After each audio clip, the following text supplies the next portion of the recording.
Cara kerja di luar negeri. Saat ini, banyak orang ingin bekerja di luar negeri dengan tujuan mendapat gaji lebih tinggi. Tak heran banyak orang mencari informasi. Bagaimana cara kerja di luar negeri?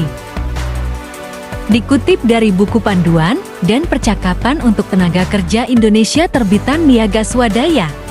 PKE diartikan sebagai warga negara Indonesia baik laki-laki atau perempuan yang bekerja di luar negeri dalam jangka waktu tertentu berdasarkan kontrak kerja melalui prosedur penempatan. Berdasarkan laman resmi Badan Perlindungan Pekerja Migran Indonesia.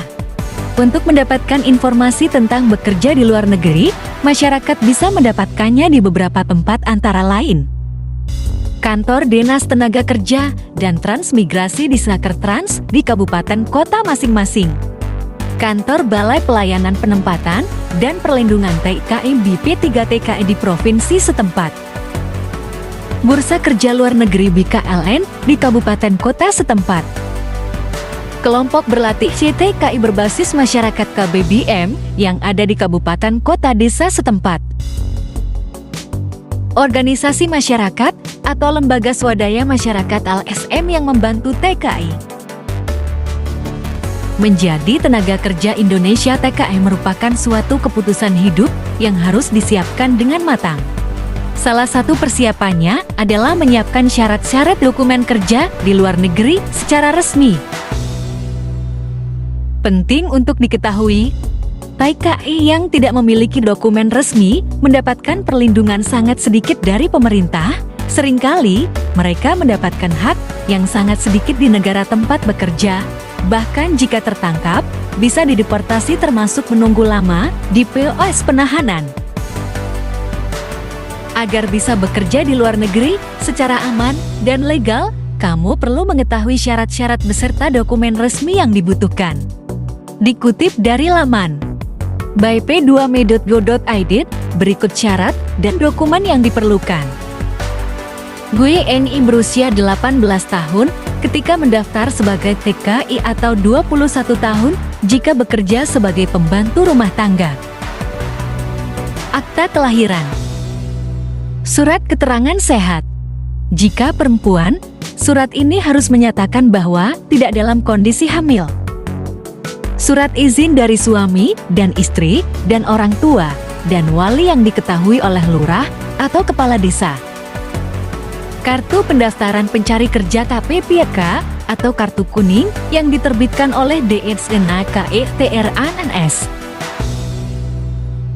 Setidaknya ada 5 tahapan yang harus dilalui oleh para calon TKI dari pendaftaran sampai dengan penempatan kerja.